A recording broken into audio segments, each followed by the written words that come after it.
al Quinto Piso, episodio número 5. Vamos a hablar hoy sobre una serie que está de moda, Adolescence o Adolescencia, de Netflix, y uniéndolo pues a qué significa ser padre de un adolescente hoy en día, en el 2025. Pues yo soy padre de una adolescente. Mi hija tiene 14 años. Los personajes de la serie tienen entre 13, 14, 15 años también. Así que la vi, de hecho la terminé de ver ayer.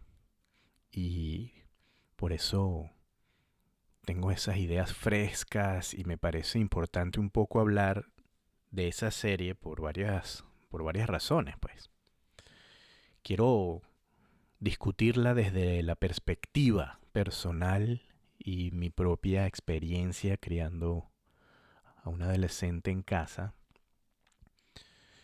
y, y viendo un poco lo que transmite la serie, ¿no?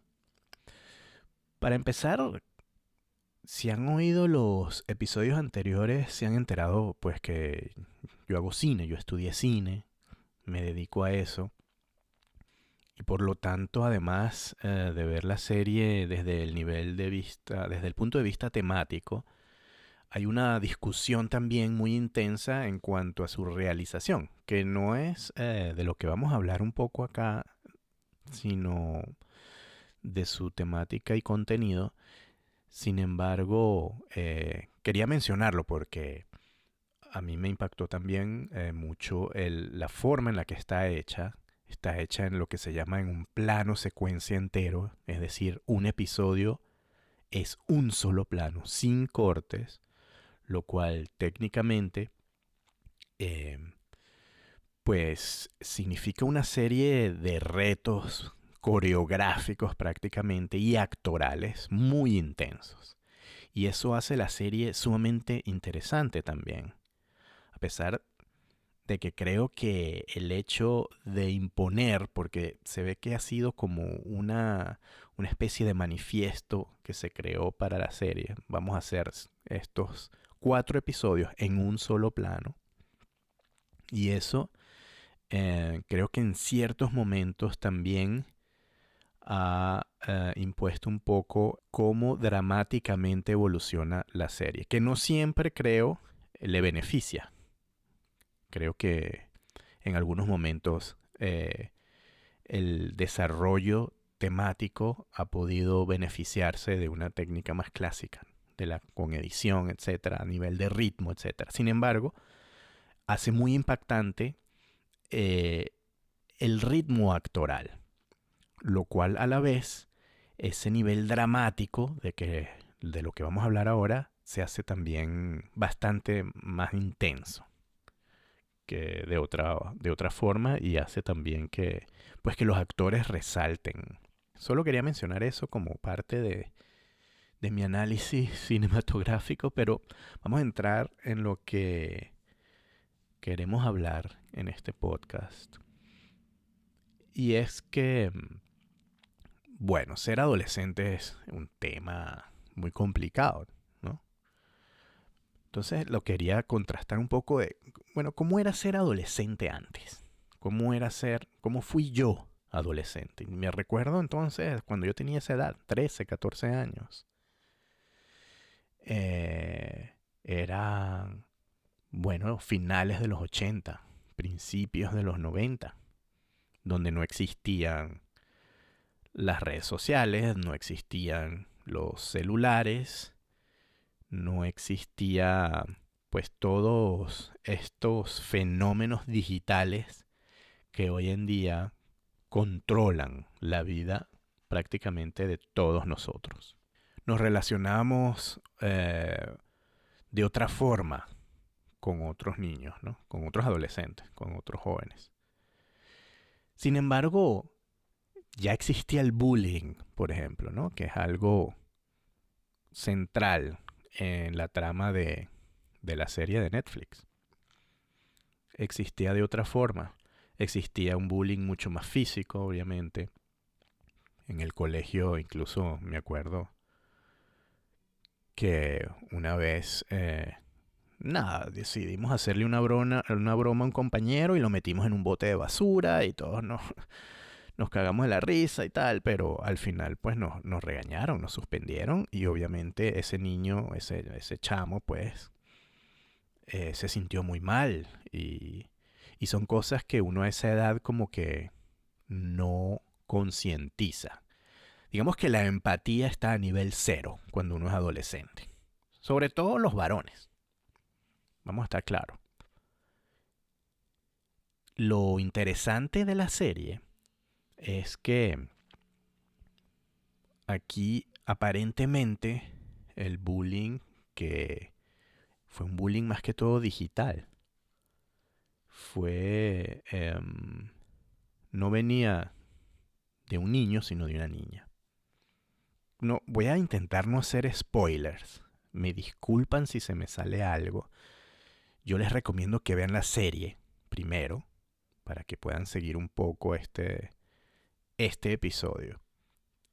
Sin embargo, bueno, va a ser difícil, pero no sé, creo que no está muy claro todo lo que pasa desde el principio, así que creo que no voy a tener que hacer mucho spoiler, porque la serie se trata más de cómo emocionalmente, de lo que está pasando emocionalmente en esta familia. Pues la serie comienza con la detención muy violenta de un niño de 13 años en el Reino Unido, en Inglaterra. Entonces entra la policía como una especie de operativo especial, pero de SWAT, donde tumban puertas con armas largas, suben y sacan a ese pobre niño de la cama que se hace pipí y se lo llevan preso acusado de asesinato. ¿Ok? Así comienza la serie. Y como les digo, es un solo plano secuencia, es decir, temporalmente sucede todo cronológicamente y seguimos en ese primer episodio durante esos 60 minutos exactamente lo que pasa desde el momento en que se llevan ese chamo a la policía y hasta que, bueno, hasta el proceso de buquearlo y tomarse las fotos y todo lo que tiene que vivir ese pobre chamo en una estación de policía acusado de asesinato. Muy fuerte, obvio. El niño traumatizado. Y los padres, pues más aún. Entonces, volviendo a cómo era la crianza, ¿no? En aquellas épocas, pues, me acuerdo que, yo no sé, los padres de uno, por lo menos los míos, eran mucho menos, mm, ¿cómo decirlo? Tenían mucho menos control de lo que uno hacía, porque no había forma de llamar por teléfono, de mandarte un mensaje, de verificar dónde estabas, de seguirte por un GPS o lo que sea, ¿no? Sino que uno salía a la calle y ya está, y volvía cuando volvía y los papás no se enteraban. Si uno no les dijo dónde estaba, pues no tenían idea dónde uno estaba, no había forma. No había forma de saberlo a menos que uno llamara desde un teléfono fijo. Si estaba en una casa de amigo o a menos que yo haya dicho que iba para casa de un amigo, etcétera, pero de otra forma, pues no hay lo que hoy en día pues facilita muchísimo más controlar por lo menos las actividades de tus hijos. Y aquí es a donde quería mencionar qué significa los distintos tipos de crianza, ¿no? Yo estuve investigando un poco y hay estos tipos de crianza donde hoy en día es muy famoso esto de escuchar los padres helicóptero, por ejemplo, que no es otra cosa, oficialmente se llama la hiperparentalidad. Es decir, cuando uno está prácticamente metido completamente en la vida del hijo, normalmente sobreprotegiéndolo controlando y decidiendo sus actividades, ¿no? Y en realidad no hay nada que diga que eso está mal, ¿ok? Y no hay nada, ningún estudio, según lo que yo pude averiguar, que eso influye realmente en la actitud y en el desarrollo del niño, sino que es más que todo algo como cultural. En distintos países o distintas culturas uno suele ser más sobreprotector que en otras, aparentemente. Yo confieso que nosotros con nuestra primera hija, primogénita, la primera pues, donde uno está aprendiendo a ser papá, creo que sí pecamos un poco de esa hiperparentalidad y de ser como sobreprotector y ser un poco papá helicóptero, porque bueno, está prácticamente cuando uno es padre, joven, la primera hija, no sabe qué hacer, uno está completamente desentrenado, completamente nuevo en esto, y uno lo quiere hacer todo bien, uno le da pánico todo, que le vaya a pasar algo, que se enferme, etcétera, y eso pues puede conllevar a una sobreprotección. Digamos ya los segundos hijos y los terceros, pues ya uno se relaja más, ya uno aprendió, ya uno sabe un poco cómo es la cosa. Sin embargo, todavía, pues hoy en día, sobre todo con la mayor, que es la adolescente, les repito, es la primera adolescente, ¿no? Digamos que yo tengo una segunda hija, pero es más pequeña. O sea que todas las fases a las que vaya entrando nuestra primera hija va a ser la primera vez para nosotros como padres confrontándonos en esa fase. Entonces, la adolescencia es para nosotros como padres algo nuevo.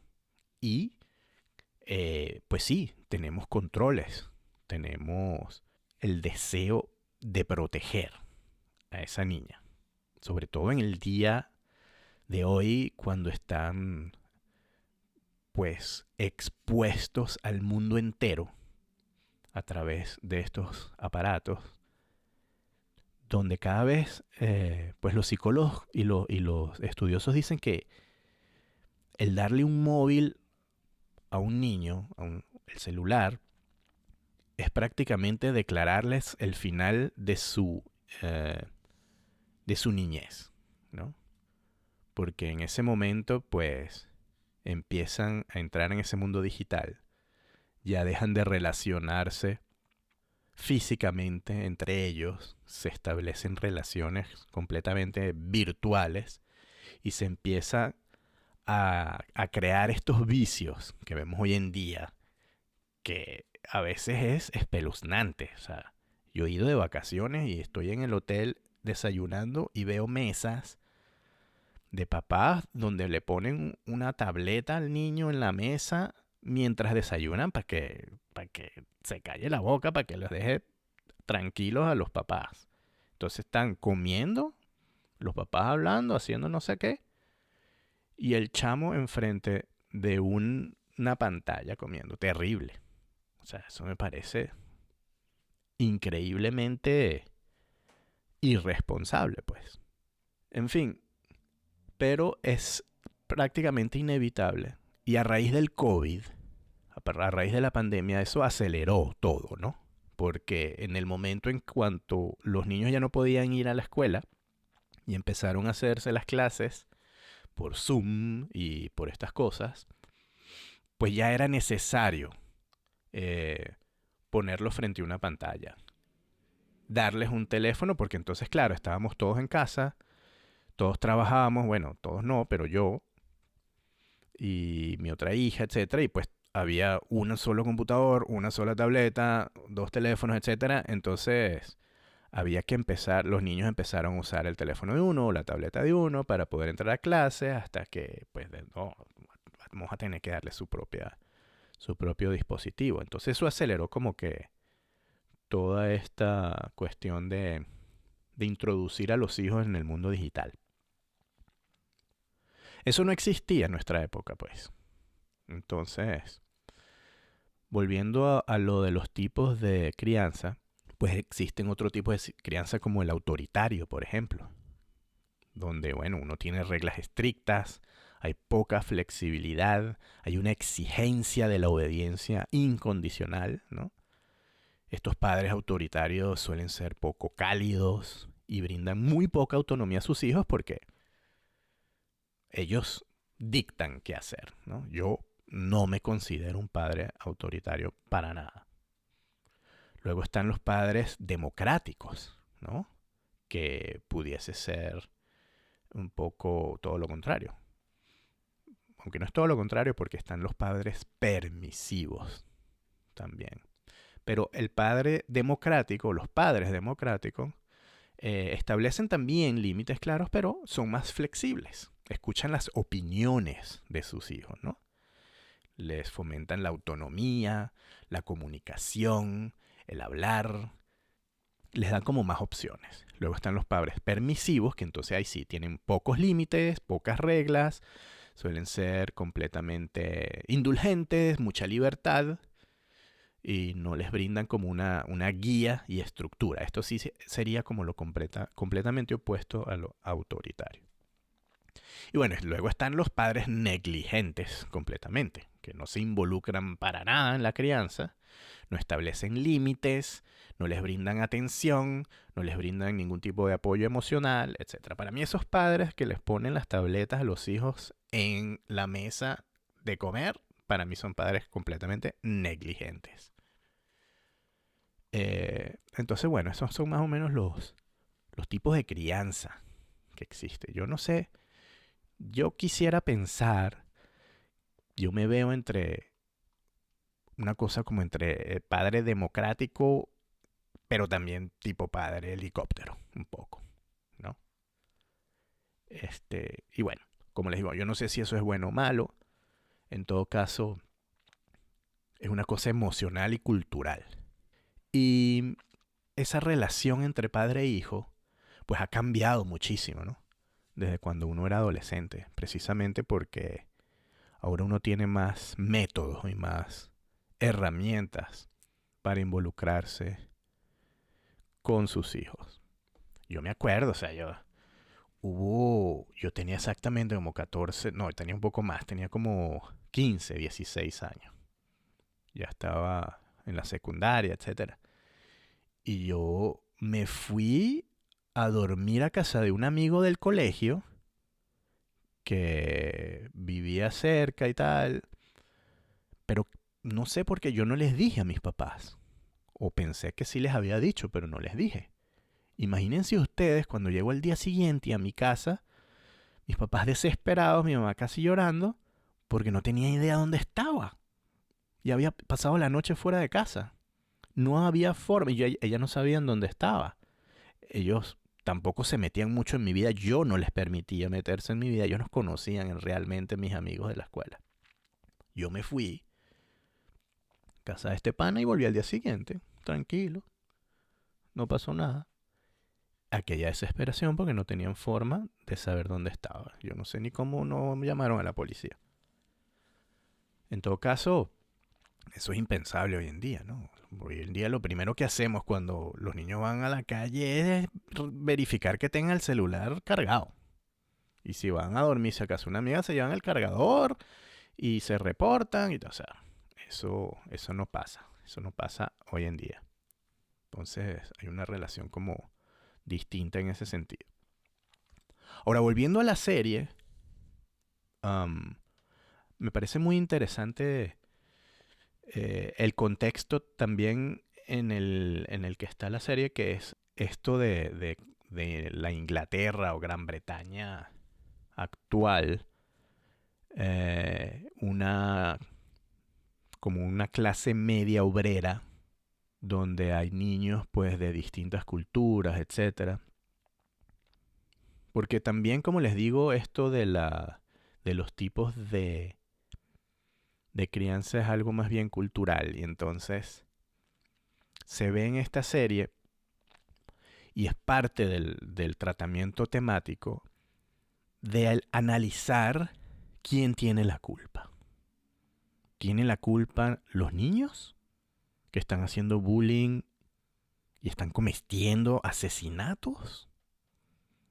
¿Es un problema de salud mental o viene de la crianza de los padres? Ellos se cuestionan si la culpa no es de ellos. O sea, ¿hasta qué punto un niño de 13 años tiene razón o tiene la conciencia de lo que es matar a otra persona? O sea, yo me puedo imaginar que obviamente, ¿no? Le preguntan, de hecho, en la serie, ¿tú sabes lo que significa asesinato? Se lo preguntan. Dice, sí, pero completamente fuera de sí, ¿no? Entonces hay como una ambivalencia entre los sentimientos de culpa de cada uno. El niño, por supuesto, desde un principio niega completamente, desde una forma vehemente y pues los padres obviamente le creen, ¿no? Es su hijo. Jamás pensarían que haría algo de eso. Como una contraparte, ese chamo de 13 años no tiene una hermana mayor que va a cumplir 18, que según lo vemos en otros capítulos, pues tiene como relaciones más normales con su ambiente. Y nos damos cuenta de que algo pasa ahí, ¿no? O sea, cómo los mismos padres, con un mismo estilo de crianza, pueden criar a dos criaturas completamente distintas. Que eso lo veo yo también. Mis dos hijas son completamente distintas. Tienen caracteres distintos, hacen cosas distintas. Una es más empática que la otra y obviamente las criamos de una misma forma, porque somos los mismos padres, estamos en la misma casa, el mismo ambiente. Pero cada quien tiene su propia personalidad y se relaciona con su ambiente de forma distinta. Entonces, ¿hasta qué punto esa crianza o esa influencia que uno tiene como padre, cómo se mezcla con esa propia, no sé si es genética o qué, de cada individualidad? En todo caso, lo que la serie ilustra perfectamente es cuál es el papel de la tecnología y las redes sociales en la vida de los adolescentes hoy en día.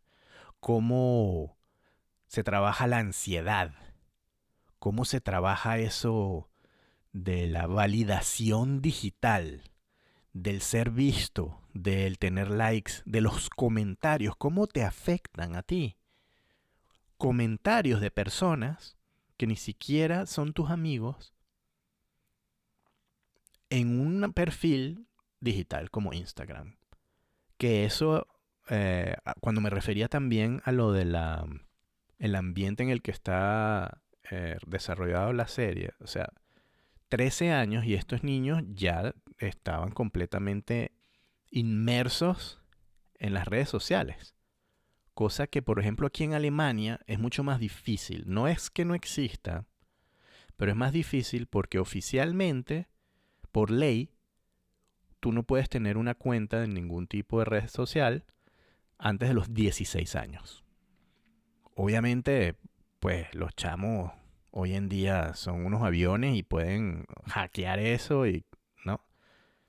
Y tienen Instagram y todo. En el caso de mi hija en particular, ella no está presente en ninguna de esas redes sociales. No lo tiene permitido. Ni por nosotros ni por la ley. Entonces, ella tiene un celular. Nosotros, específicamente, yo cuando compré el celular, pues yo le instalo todo, pongo la edad, le saco, sí, un email y tal. Pero a través de los datos que yo estoy poniendo, el celular sabe que ella tiene menos de 16 años y simplemente no puede registrarse en Instagram, etcétera. Yo también le tengo un Family Link, es decir, tiene controles parentales esos celulares. Nosotros controlamos cuánto tiempo de pantalla tiene al día, qué aplicaciones puede usar. Cada vez que ella baja una aplicación tiene que pedir permiso. Y yo no sé, ustedes me dirán, bueno, soy un controlador, soy un padre helicóptero. Puede ser, puede ser. Pero para mí eso es parte de la responsabilidad actual de un padre de controlar exactamente en qué momento empieza ella a tener como conciencia y control de sus propias acciones en un mundo digital. Y en Alemania se estableció que eso es solo posible a partir de los 16 años. Ya está. Eso es así, me parece muy bien. Y lo respeto. Nosotros lo respetamos a cabalidad. Obviamente hay amigas de ellas, tienen la misma edad o menores, que bueno, que ellas sí están en Instagram, en TikTok, no sé qué. TikTok está prohibido en esta casa, completamente. Porque, bueno, por muchas razones. Para empezar, que no confío en la compañía de donde viene TikTok. Y nos parece una herramienta, aunque pues sí, muy práctica a veces, sumamente peligrosa. Esta cosa de los challenges. Y en estos días hubo justamente un problema en el colegio de ella. No sé, porque había un challenge de algo, no sé qué. Terminaron dos niños, dos chamos, dos adolescentes, en una pelea en el patio. ¿Qué pasa? Que cuando yo era adolescente, yo era chamo, sí, lo de las peleas era todo un acontecimiento. Y más bien uno echaba porras, que sí, que se peleen, que se echen. No. Y entonces uno hacía la rueda y tal, no los separaba, no dejaba que se pelearan. Mientras más coñazo, pues más les aupábamos. Pero eso quedaba ahí. Eso quedaba en ese momento. Llegaban las maestras, el director, los separaban, suspendidos, lo que sea, llamaban a los papás, todo eso, ¿no? Pero ¿qué pasa hoy en día? Hoy en día pasa lo mismo, pero tienes a 30 carajitos alrededor, cada uno con un celular en la mano grabando. Y una vez que lo graban de 30 ángulos distintos y empiezan a mandarse eso por Snapchat, por Instagram, lo suben en las redes, tal y qué sé yo, esa vuela, pues, vuela. Tanto voló que no se había terminado la pelea y ya los profesores se habían enterado. Porque entonces llega el grupo de chat de no sé qué, del otro, tal, ya los profesores inmediatamente, además identificados, tal y qué sé yo, suspendidos los chamos. Pero no solo eso. Ahora hay todo un problema de privacidad que incluso están considerando tomar acciones legales porque el hecho de grabar a un menor como lo son ellos, aunque haya sido un mismo menor el que los haya grabado, eso no importa. El hecho de grabarlos no es el problema. El hecho de haber compartido esa grabación es el problema, porque ya estás sometiendo a un menor a un escarnio público digital. Y ya eso sí tiene consecuencias legales, sobre todo en Alemania, que hay leyes muy estrictas de lo que llaman el Datenschutz, la protección de datos, la privacidad individual. Eso en Europa en general, pero en Alemania se lo toman también muy, muy en serio. Y eso trae consecuencias graves. Y entonces ya esos chamos están expuestos a un mundo digital donde el bullying digital es muchísimo más fácil. Entonces hoy en día es para mí prácticamente una obligación del sistema educacional el tener que integrar materias que tienen que ver con competencia digital de medios como parte del currículum, así como se ve matemáticas, biología y física.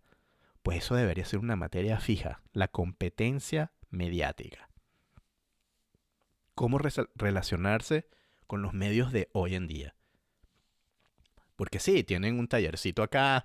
El otro día fue a la clase justamente un policía, les estuvo explicando lo que es el cybermobbing y el bullying y todo eso.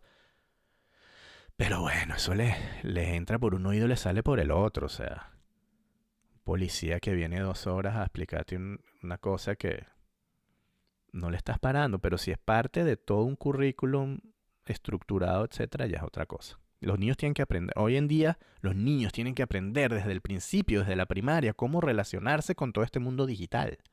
Porque sí, ellos nacen prácticamente superdotados en ese sentido y son hackers desde carajitos, pero no tienen la madurez y la conciencia de todas las consecuencias que eso conlleva.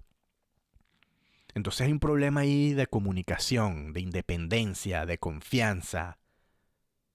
¿Cómo manejar eso? En la serie, ese es el tema central. Como les digo, no les quiero hacer spoiler. Desde el principio está claro que es otra adolescente, una chama, la que ha resultado asesinada y por la cual este otro chamo está acusado. ¿Ok? A medida que avanza la serie, empiezan a salir ciertas cosas de por qué eso pudo haber pasado. Entonces hay un tema de mobbing digital, hay un tema de control de emociones, hay un tema de inseguridad, hay un tema de presión grupal, sexual incluso, que a esa edad está ebulleciendo, está completamente presente en todos los ámbitos.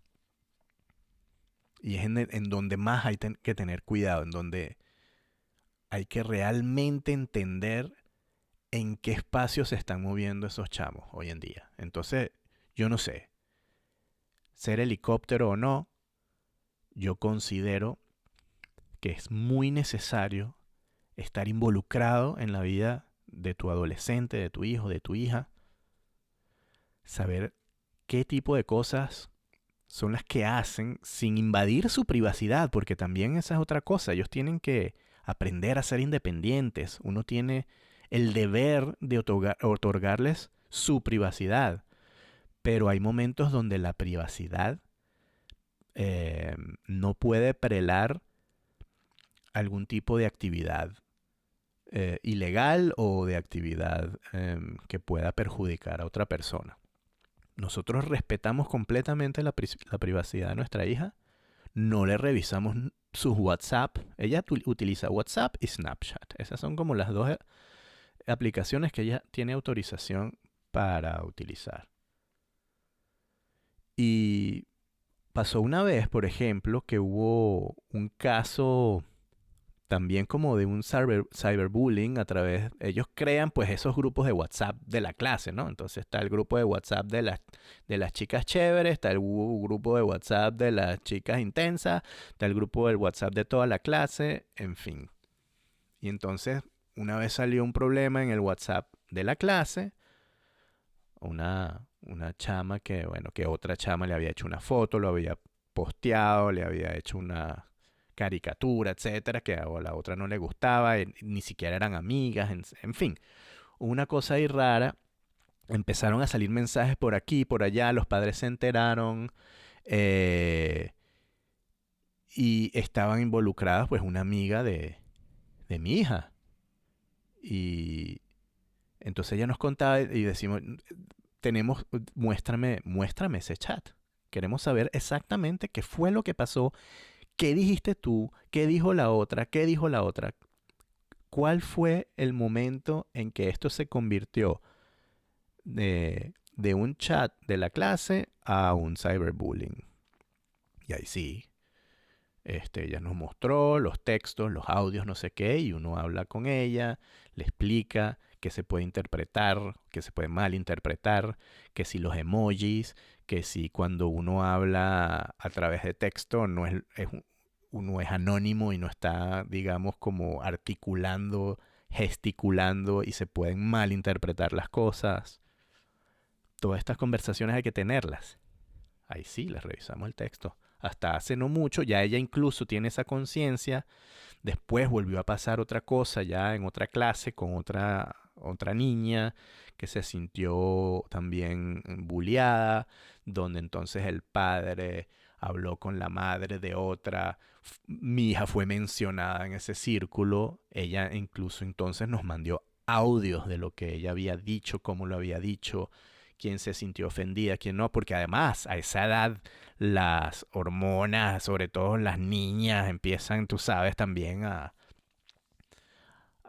los chismes, la cosa, y eso es una cosa y lo otro es cuál es la línea, pues. Entonces también nos muestra los audios, nos muestra lo que pasó y uno puede reaccionar o simplemente decidir, bueno, esto es una cosa que, nada, que ellos pueden resolver ellos solos, que deben resolver para que además también aprendan y ya está. Pero uno tiene que estar también consciente de en qué momento uno tiene que intervenir, porque puede haber consecuencias mayores, ¿ya? Entonces, ¿cómo conectar con ese adolescente sin imponerse? ¿Cómo, cómo responder a eso de la ansiedad? Porque también lo vemos en esa película. Estos chamos se encierran en su cuarto, no quieren nada que ver con uno, tanto el día metidos en algún espacio. En el caso de la película, lo hablan también, ¿no?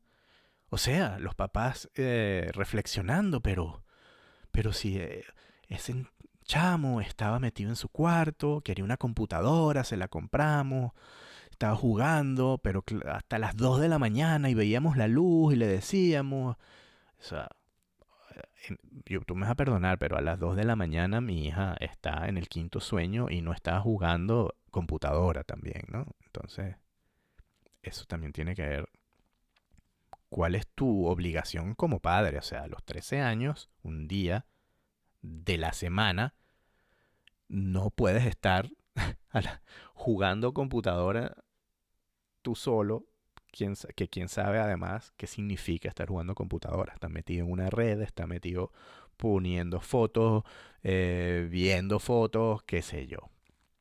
O sea, en mis tiempos, bueno, uno se escondía debajo las sábanas y tenía una Playboy ahí escondida y nadie se enteraba. Hoy en día ya no existen las revistas, existe el internet, existen las redes, existe todo esto y tú no tienes control absoluto de, de dónde está eso, porque antes el hecho de ver una revista, eso no pasaba de ahí. Yo no tenía contacto con nadie a través de una revista, pero la internet sí. En la internet tú puedes llegar más allá, tú puedes contactar a quien sea y te pueden contactar a ti, que es lo más peligroso.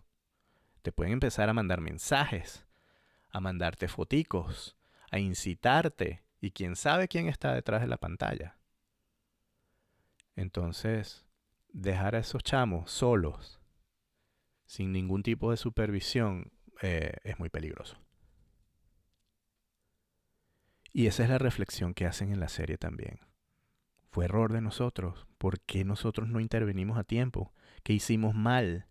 ¿Por qué no le dijimos nada si nos estábamos dando cuenta que que algo estaba pasando? Porque no era normal que a las 2 de la mañana, un día de colegio, ese chamo estuviera metido en la computadora. ¿Por qué no hicimos nada? Bueno, bueno, eso es verdad. Así que no es nada fácil ser padre de un adolescente hoy en día. Esa serie lo ilustra perfectamente de una forma terrorífica, pero que se siente muy real, porque yo creo que es algo que está pasando en todo el mundo, en todas las sociedades, con todos los adolescentes que hoy en día se relacionan de forma distinta a lo que lo hacíamos nosotros. Y bueno, eso es todo lo que tengo que decir. Me encantaría saber sus opiniones, sus experiencias, si vieron la serie, qué les pareció, si se sintieron, no sé, si son padres de adolescentes, si se sintieron identificados de alguna forma.